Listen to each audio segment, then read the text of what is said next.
We all have different contours the same way with sheep.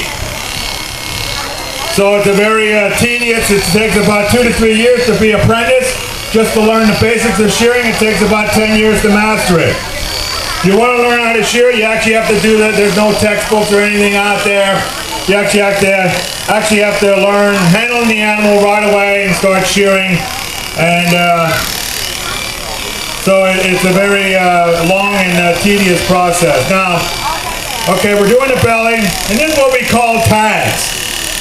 This will be used in, commercially.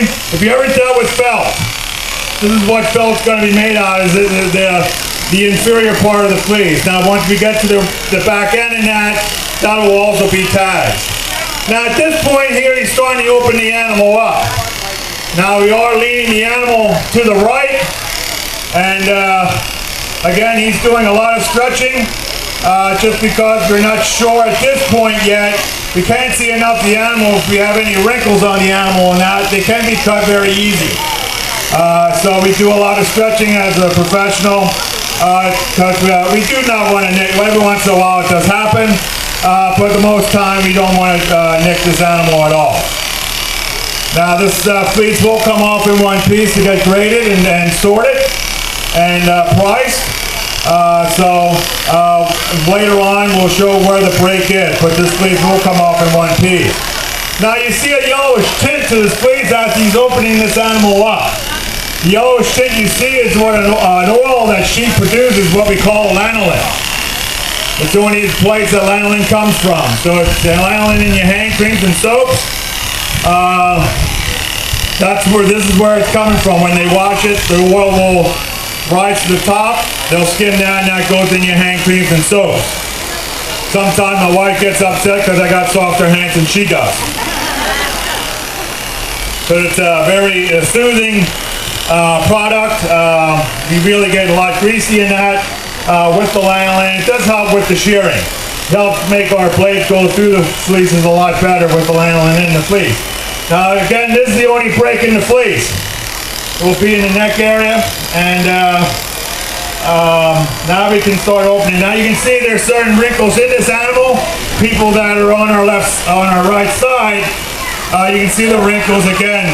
Now with the sheep being open, now we can see what's actually going on with the contour of the animal. Now we, as our generations taught the other generation, we can shear left and right-handed. It's just the way we were taught as a family unit. And most Australians and New Zealanders will shear this entire sheep right-handed. What they'll be doing, once they're done with this side, they actually would turn the animal in towards them, and they would be coming from the bottom on up. We feel the animal's more comfortable in one situation. We do the moving instead of the sheep. That's basically all we're doing. So we can control the animal. It's easier on our backs. I guess that's why each of us did it for so long, because it is easier on our back having a sheep, so we don't have to deal with the weight of the animal. Now again, he's doing the same thing with his left hand. Again, we are controlling. We're using our knees a lot in this process. Just control the animal. Now this animal is about 150, 160 pounds. This is about an average for this breed. This is the Dorset that we're shearing today. We're going to be shearing another one later on this afternoon, which will be twice as big. She's just a little bit on the larger side. She's probably over 250, 300 pounds, the bigger one that we're going to do. So, but this is an average for this breed. Now this wool here is a medium grade fleece. It will be not considered to be used for clothing. It's a little on the short side and a little bit too coarse for your fine wool suits and that, but it has good uses. Our wool here in Pennsylvania, we have a lot of medium grade fleeces, and our wool, we just had a wool pool yesterday, our co-op wool pool, that everybody sold their wool to. Our wool is on our way. It's probably there sometime today. Wool here in Pennsylvania goes to Illinois. The mill out there, the company's called Greenerwald, and they're a big processing mill, and they get wool ready for their clients. A lot of our wool here in Pennsylvania, two of their main two of their people that they manufacture for is Burlington. Burlington still uses a lot of wool in their rug making. They still use a lot of natural fiber. The other company that they get wool processed for is Spalding. And this thing here, wool industry plays a big part. There's actually 220 yards of spun wool in every baseball. So that's what makes the core of a baseball is a wool core. So we play a big part. Now at this point here, my son's going to be finishing the way my great-grandfather sheared by hand. Now he would do the whole thing. It would take him about 20 minutes to do this sheet by hand. Once he was in his prime, he was pretty good at it, being a hand shear. But it'd be only about 20 a day, maybe 25. Once this came along, he got a little bit efficient with this. It still was a small head, but now with the heads we have, between the two of us, we can do 20, 25 an hour. If we were on a farm, this animal here would only took about 4 minutes to do. On the farm when we go out to the different farms in the area to shear. We do about 600 places that we shear. We're between 6,500 and 7,000 head that we do in the spring. So we're very busy. It's 7 days a week for us right now. We're almost done. The wet weather has been slowing us down a little bit. After this week's over, we'll be going out, finishing up the flocks that we missed out. But we need the weather to start cooperating because we can't shoot a wet sheet. So when this season, week's over, hopefully we have some dry weather that we can get done. Now at this point, we serve 5 states. We're in New York, Jersey, Maryland, Delaware, and southeastern Pennsylvania. Our largest flock is 300 that we do. That'll take us 2 days to do that. Good weekend, we can get 300 head done. And the smallest flock, we do 1.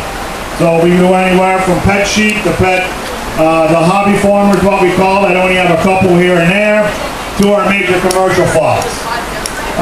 So he's almost done here. They are acceptable to sunburners. They're not going to get sunburned today, as of right now, but they are acceptable to sunburn when their wool's off. So we do have a nice shaded area down here, so they'll be nice and comfortable after the shearing. Now with them almost done, if there's anything else I can answer, I'll do that at this time.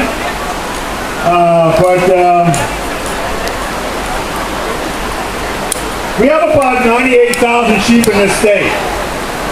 Pennsylvania, we're the 5th largest state in the United States at having sheep, but we're the largest in sheep farms.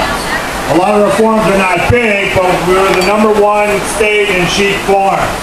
But we have about almost 100,000 head. You're missing Chris. You're missing a.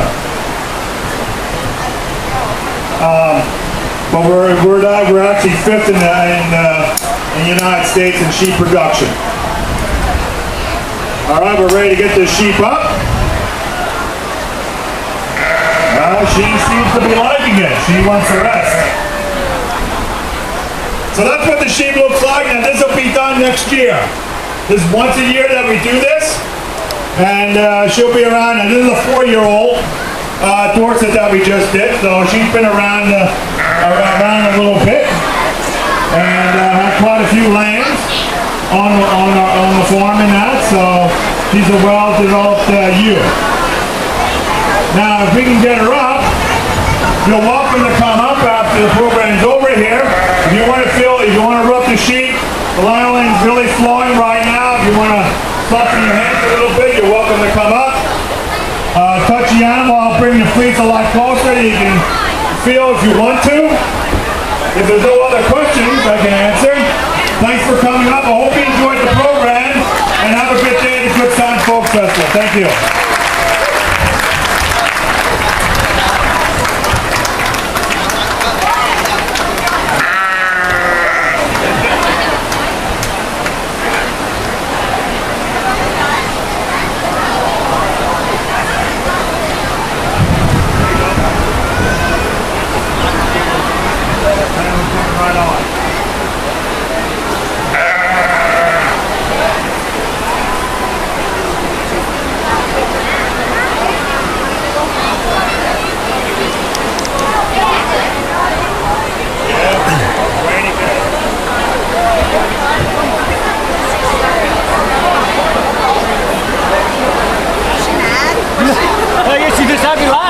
She's